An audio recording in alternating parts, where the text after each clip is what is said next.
ఉపాధ్యాయులు లేక పాఠశాలలు మూతపడిన ఘటన కొమరంభీం జిల్లా సిర్పూర్ నియోజకవర్గంలో చోటు చేసుకుంది.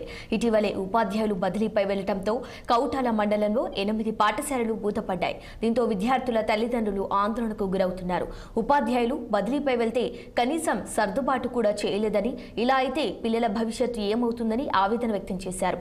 ఇప్పటికైనా అధికారులు స్పందించి మూతపడిన పాఠశాలను తిరిగి ప్రారంభించాలని పిల్లల తల్లిదండ్రులు కోరుతున్నారు. మూసివేసేయడం జరిగింది. ఈ ట్రాన్స్ఫర్ల వల్ల టీచర్స్ అంతా సిటీకి వెళ్ళిపోవడం వల్ల గిరిజన ప్రాంతాల్లో ఎటువంటి టీచర్లు లేకుండా ఎందరో గిరిజన పిల్లలు చదువుకు దూరమైన సంఘటన మన సిర్పూర్ కాన్స్టిట్యున్సీలో మనం చూస్తున్నాం. ఇక్కడ శివలింగపూర్ కానివ్వండి, కౌటాల్ మండల్, బెజ్జూర్ మండల్, కాగజ్ నగర్లో కొన్ని స్కూళ్ళు, చాలా వరకు స్కూళ్ళు టీచర్లు లేక మూసివేయడం జరిగింది.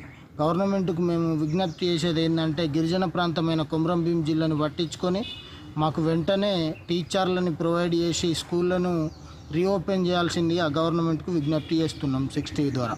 ఆశ్రమ పాఠశాలలు సార్లు లేకుండా మూతపడిపోతున్నాయి. పిల్లలకు చాలా ఇబ్బంది అవుతున్నది. ఆశ్రమ పాఠశాలలు కొన్ని మూతపడిపోతున్నాయి సార్లు లేకుండా. దాని గురించి మా పిల్లవాళ్ళ చదువు వేస్ట్ పోతున్నాయి. ఇంకా పిల్లలు రోడ్ల కొంట తిరుగుకుంటా చాలా ఇబ్బంది పడుతున్నారు. దాని గురించి ఏదో మా పైన దయచేసి సార్లను పంపి ఏదో చూసుకుంటే బాగా. ఎన్నో గిరిజన బడులని